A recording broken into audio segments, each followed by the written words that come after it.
Qui con mister Giacalone, mister, una gara non facile come la classifica direbbe, complicata, dove i ragazzi hanno avuto un'ottima reazione dopo il gol subito a freddo, 3 punti importantissimi per il cammino verso i playoff e verso qualcosa di più concreto.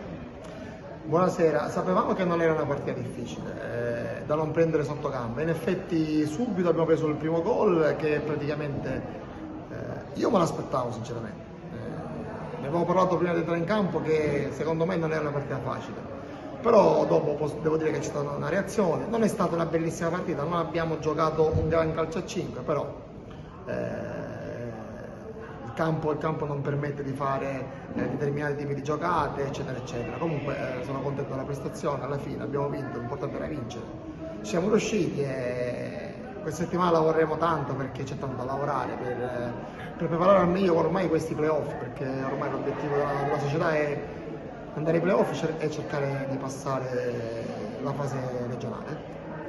Le avversarie nei playoff hanno praticamente quasi vinto tutte, è un campionato tanto competitivo dove comunque la squadra sta facendo il fatto suo. Oggi tanti giocatori impiegati, tanti giovani, il campo era piccolo ma comunque sono state tante le forze messe in campo dai ragazzi, sono 3 punti che sono positivi per quello che sono e adesso lo sguardo è per il futuro.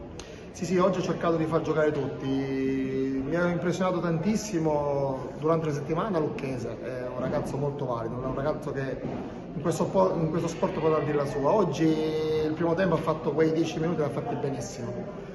Il secondo tempo lo stavo mettendo, però sinceramente la partita nel secondo tempo non abbiamo giocato bene, quindi ho preferito giocarmela sull'esperienza dei veterani, però alla fine abbiamo vinto, l'importante è aver vinto e lavoreremo, c'è da lavorare tanto, dobbiamo lavorare, devono capire il mio modulo di gioco è totalmente diverso dagli altri, il mio gioco è veloce, però sono fiducioso e va bene così, grazie.